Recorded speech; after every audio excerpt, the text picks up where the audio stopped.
The ghosts in my little castle want to come to bed with me. I told you that the ghosts in my little castle want to spend the night with me and come upstairs to my bedroom, and a staggering 1.2 million of you wanted to know why. Well, now I'm ready to tell you. I live in a little castle in rural Wales, and whilst it's now a cosy home for my husband and I, its origins lie in a much more sinister past. Part of the building dates back to the 15th century, when it was a barn storing apples and cherries for the local stately home, but it also provided a more deadly service. Just up the road is Wales' most haunted pub, and in bygone days it was the scene of brutal executions by hanging. Prisoners from all around the area were brought to the pub and dispatched, and their last stop on the way to their horrific end was often the ancient barn.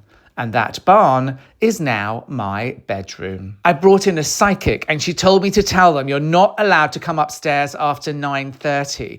But they're not happy. I've seen eyes staring back at me as I go up to bed at night. They want to return to the barn, but I don't want them in my bedroom. It wakes me up and I have to shout at them to keep the noise down. Ghosts are quite welcome in my home, but they have to behave and they have to stay downstairs. Would you let them revisit the place they spent their last night on Earth? And would you sleep in a bedroom knowing it had such a gruesome past?